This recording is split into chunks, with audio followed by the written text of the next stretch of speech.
जो एक विषय आता है वो आता है चित्त की भूमियाँ। योग में एक विषय आता है कि चित्त की स्टेजेस कितनी होती है। तो चित्त की 5 भूमियों का 5 स्टेजेस का वर्णन देखने को प्रायः मिलता है। ये चित्त की 5 भूमियाँ जो हैं मनुष्य को के व्यवहार को भी प्रदर्शित करती है। मैं मानव से ही रिलेट इसको ज़्यादा करूँगा, क्योंकि आज के इस भौतिकवादी युग में मानव को मानवता में रहना बड़ा कठिन है, या मानवता में व्यक्ति रहना पसंद ज़्यादा भी नहीं कर रहा है। उसका कारण कहीं ना कहीं मैं थोड़ा सा एक एनालाइजेशन कर रहा था, तो उस एनालाइजेशन के माध्यम से कुछ ये समझ में आया कि कहीं ना कहीं जो मानव है मानवता में में नहीं रह रहा है। उसका कारण ये है कि एक मेन कारण तो है कि 3 गुणों का प्रभाव। अब उन 3 गुणों का प्रभाव क्या करता है कि हमारे चित्त को भी अलग अलग अवस्थाओं में ले जाता है। तो चित्त की 5 अवस्थाएं ऐसी बताई गई हैं जिनमें इन 3 गुणों का प्रभाव पड़ता है। और जो चित्त की ऊपरी अवस्था है उनको हम थोड़ा सा योगिक अवस्था भी कह सकते हैं। तो चित्त की 5 अवस्थाएं बताई गई हैं, 5 भूमियां इनको कहा गया। देयर आर 5 स्टेजेस ऑफ चित्त।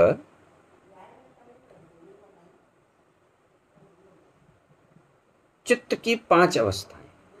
पहली अवस्था जो है वो है मूढ़ अवस्था। अब ये मूढ़ शब्द जनरली हमने बहुत सुना है, बहुत जगह सुना है। तो चित्त की जो पहली अवस्था वो आती है मूढ़ अवस्था। मूढ़ अवस्था के विषय में बात करें तो इसमें तमोगुण की वृद्धि होती है।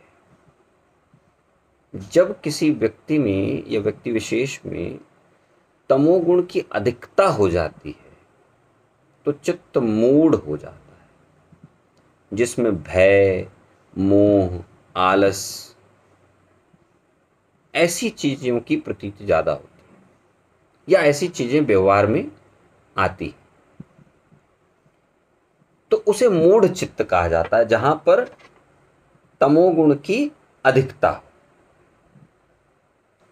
और कहा जाता है कि ऐसी जो अवस्था होती है वो अधम मनुष्यों की होती है।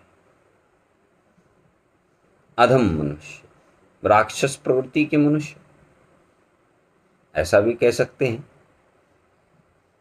तो चित्त की पहली अवस्था ये है। चित्त की अगर दूसरी अवस्था की हम बात करें तो चित्त की दूसरी अवस्था आती है क्षिप्त अवस्था। इस अवस्था में धर्म, अधर्म, राग, विराग, ऐश्वर्य, अनैश्वर्य, मतलब कि व्यक्ति डुअलिज्म में फंसा हुआ है, दोहरेपन में फंसा होता है। ऐसी जो स्थिति चित्त की बताई जाती है वो कहीं ना कहीं आम मनुष्य की है, एक आम जनमानस की है। उसमें शायद मैं या अन्य प्राणी सभी आते हैं।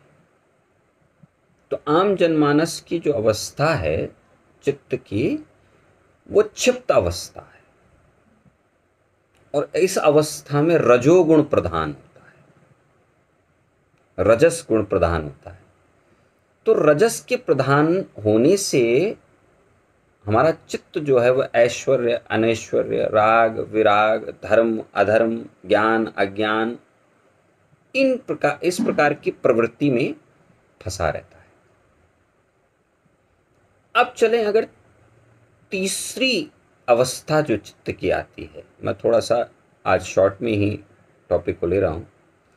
तीसरी अवस्था जो आती है उस अवस्था को चित्त की विक्षिप्त अवस्था कहा जाता है। यह अवस्था मूढ़ और क्षिप्त से उठ करके उससे थोड़ा सा ऊपर की अवस्था है। इस अवस्था में व्यक्ति जो है वो ज्ञान की, धर्म की, वैराग्य की, ऐश्वर्य की आदि की बातें भी करता है और उसमें उसकी प्रवृत्ति भी होती है। और कभी कभी क्या होता है, इस अवस्था में ये भी कह सकते हैं कि कभी कभी किसी अपने को खोकर, यानी कि जैसे किसी प्रेमी की मृत्यु हो गई तो व्यक्ति का मन जो है भक्ति भाव में भी चला जाता है। तो चित्त में ऐसी ऐसी भावना आती है कि मेरे जीवन में क्या रखा है, इससे अच्छा तो भक्ति भाव में चला जाऊं। जब अंत सभी का होना है तो क्यों ना मैं भक्ति भाव की तरफ चला जाऊं।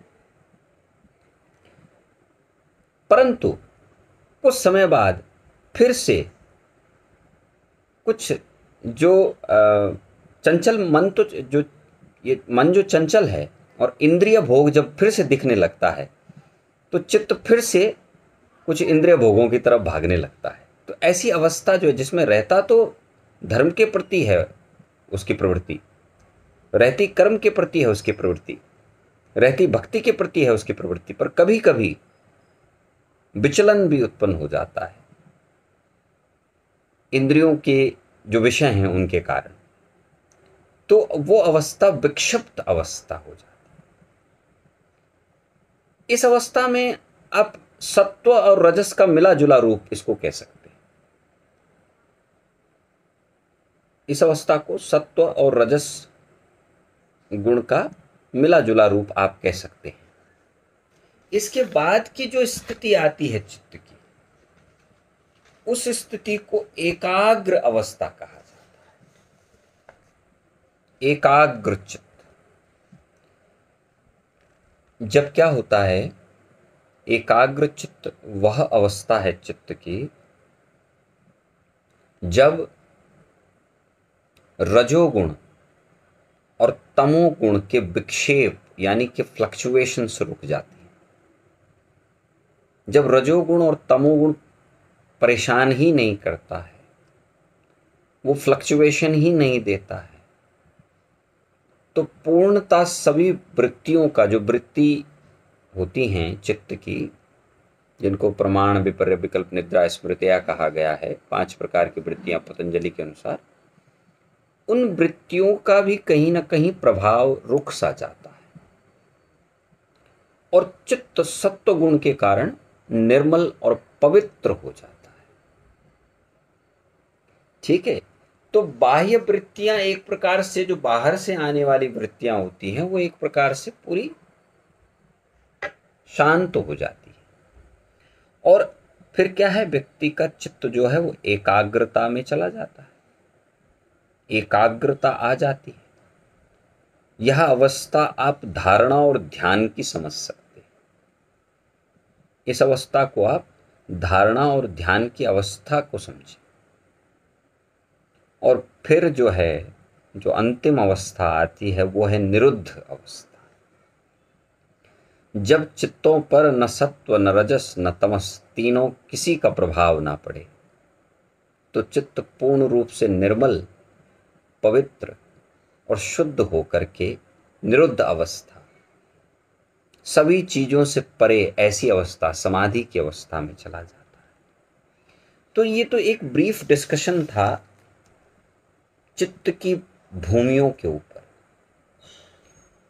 इसी को अगर हम श्रीमद् भागवत गीता के अनुसार देखें तो भगवत गीता में श्री कृष्ण भी यही कह रहे हैं कि जब व्यक्ति सत्व के रूप, सात्विक होकर के अपने कर्म करता है, जब व्यक्ति राजसिक होकर के अपने कर्म करता है, जब व्यक्ति तामसिक होकर अपने कर्म करता है, तो उसको उसके अनुसार फल मिलता है। यहां पर पतंजलि कह रहे हैं सात्विक तो एकाग्र, राजसिक तो क्षिप्त या विक्षिप्त, और तामसिक तो मूढ़। तामसिक तो मूढ़ हो गया। और अगर तीनों से ऊपर उठ जाए तो भगवान श्री कृष्ण अर्जुन को भी ये कह रहे हैं, जब व्यक्ति सत्व, रजस और तमस तीनों गुणों से ऊपर उठ जाता है तो वो स्वयं मुझे प्राप्त करता है। न फिर वो स्वर्ग जाता है, न फिर वो नरक जाता है, न वो मृत्यु लोक जाता है। ऐसा भी गीता में श्री कृष्ण कहते हैं कि जब सत्व होते हुए कोई व्यक्ति, सत्व गुण की प्रधानता रहते हुए कोई व्यक्ति अपना शरीर त्याग करता है तो स्वर्ग की प्राप्ति करता है। रजस के होते हुए शरीर त्याग होता है तो मृत्यु लोक की प्राप्ति होती है, और तमस के रहते हुए शरीर त्याग होता है तो नरक लोक की प्राप्ति होती है। लेकिन जो इन तीनों गुणों से ऊपर उठ करके चला जाता है उसे मैं प्राप्त होता हूं। मैं यानी कि भगवान अपने विषय में कह रहे हैं। तो वहां पर आत्मा और परमात्मा का मिलन होता है। कहने का तात्पर्य यह है सभी श्रोताओं से कि देखिए, जो बात महर्षि पतंजलि ने कही है और जो बात भगवान श्री कृष्ण ने अर्जुन से कही है, महर्षि पतंजलि ने उसको यौगिक रूप में समझाया और भगवान श्री कृष्ण ने उसे कर्म योग, भक्ति योग और ज्ञान रूप में समझाया। महर्षि पतंजलि ने भी उसको 3 रूप में बताया कि उच्च कोटि के साधक, मध्यम कोटि के साधक और निम्न कोटि के साधक। भगवान श्री कृष्ण ने उसको कर्म योग से भक्ति, भक्ति से ज्ञान। तो हमें सिर्फ समझना ये है कि अगर हमारे भीतर सत्व की प्रधानता है तो कहीं ना कहीं हमें थोड़ा आगे ही बढ़ा रहा है। अगर तमस की प्रधानता है तो उससे बाहर निकल करके हमें थोड़ा सा रजस की ओर, और रजस बहुत अधिक है तो सत्व की ओर आगे स्टेप बाय स्टेप कर्म और स्टेप बाय स्टेप प्रैक्टिस और प्रोसेस हमको भगवत प्राप्ति की तरफ ले जाता है। तो चित्त की भूमियों में भी, चित्त की जो अवस्थाएं हैं उसमें भी गुणों का बहुत बड़ा योगदान है। और जो अंतिम अवस्था, निरुद्ध अवस्था बताई गई है, वो तीनों गुणों से ऊपर उठ कर की अवस्था है। तो आज बस मैं इतना ही आप लोगों के बीच में बात करने आया था। फिर से कल परसों अगर कोई विषय अच्छा लगा, उसमें कुछ एनालाइजेशन हो पाया तो आपके बीच में फिर से रखूँगा। और साथ ही साथ हमारा जो चैनल योगी महेश नाम से यूट्यूब पर है, उसको भी आप लाइक, शेयर एंड सब्सक्राइब करें।